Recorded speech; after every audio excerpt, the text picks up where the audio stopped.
where there isn't really any conviction either way, it seems, when it comes to where this market is headed?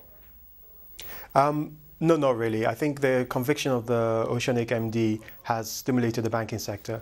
And as the banking sector goes up, because of the effect it has on the whole market overall, you see the market moving up. And there you see Oceanic, PHP, rescued banks leading the charge. And the market's going up in that regard because of that. Well, of course, it's Oceanic that and the developments that we've seen there standing in the spotlight on the back of its sentencing of its former CEO. What have you made of the developments that have come to the fore in that respect? I think the two things. I think firstly, the assets that are forfeited are going to Amcon. And there's been an official announcement on that. So it shows that Amcon is very close to becoming fully operational.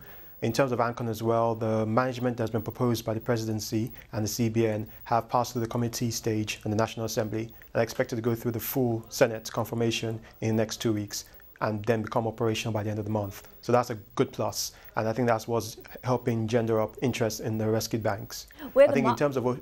Sorry, you continue.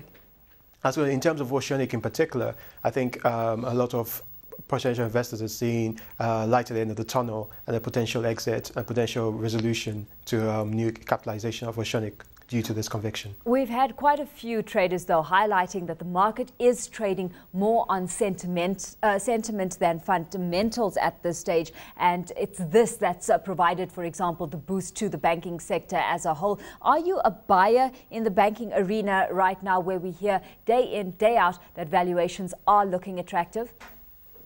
Valuations are definitely looking attractive. I think in terms of buying in the banking sector, yes, the rescued banks are looking more and more attractive now because it looks like Amcon will be operational and will be able to do something in terms of recapitalizing them from their present position, which will be a good effect. I think also in terms of banks like GTB, Access Bank, which are growing through and trying to enter the top tier of the banking level, I think they're also buys as well.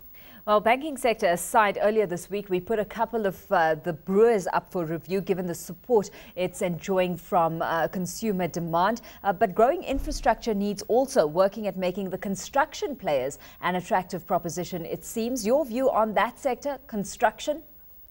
I think the construction sector is receiving a lot of interest from investors.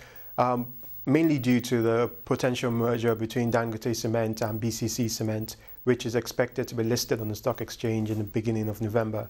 I think with such a massive listing on the exchange, it put more interest into the sector. And with the government and all the leading presidential contenders stating that infrastructure is going to be a key plank of any future government. I think everyone's looking at that sector to have strong growth going forward. Of course, again, that's something, a news item that's affecting sentiment on a fundamental basis, though. I mean, we saw Nigeria's biggest construction firm, Julius Berger, at the end of last week saying that it expects its pre-tax profit to fall to 7.5 billion naira in 2010. That's 21% lower than the corresponding period last year. What's a big pressure point for that company specifically? Julius Berger relies mainly on government contracts to underline its bottom line. And what we're seeing mainly was that delaying payments for work done and security concerns earlier in the year, which delayed some of the projects they were working on, especially in the Niger Delta area. With the security coming back to the area and then mobilizing to get back into layers like the East-West Coastal Road or the projects in the Niger Delta, in 2011, their revenues should go up.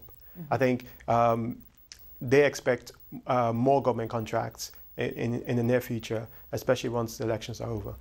Let's take a look at that scenario playing out. I mean, and the kind of, emphasis players within the space, whether they be a pure construction player like Julius Berger or a cement player, in this arena, the emphasis that's being placed on government contracts, is there just too much of a reliance, or is it warranted at this stage of the game? I think it's warranted in the sense of the big issue in Nigeria. One of the big issues in Nigeria right now is infrastructure, in terms of upgrading especially transport, power, and it's going to be government-led. And so in a sense, the government is going to be the big payer in a lot of these contracts. And so the main construction companies are going to be looking towards the government for payment in those terms. I think as we go forward, and once the basic infrastructure in the next 2 to 3 years, hopefully, has been put in place, then you can see more private sector-led construction projects based on the back of basic infrastructure being put in place. Moving forward, as we start this new trading day off, Kayode, what are your expectations and what do you have your eye on specifically today? Really in two sectors, food and beverages and the banking. I think you'll continue to see support in the banking sector, especially among the rescued banks, and there will continue the investor interest there as speculation continues about potential other agreements with some of the other MDs of some of the rescued banks.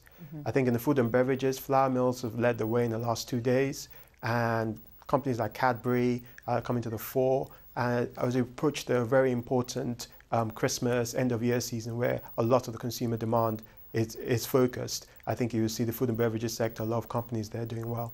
Just touching on a last news item on the day. I mean, we've had the NSE planning next month to delist 5 companies on the emerging markets sector for their failure to comply with listing requirements on the exchange. Is there anything worth noting there? Because some of the players that are looking at this suspension are aluminium products, flexible packaging, Crabo Nigeria, Newpack and Tropical Petroleum. Is that anything that the market's paying attention to at the moment?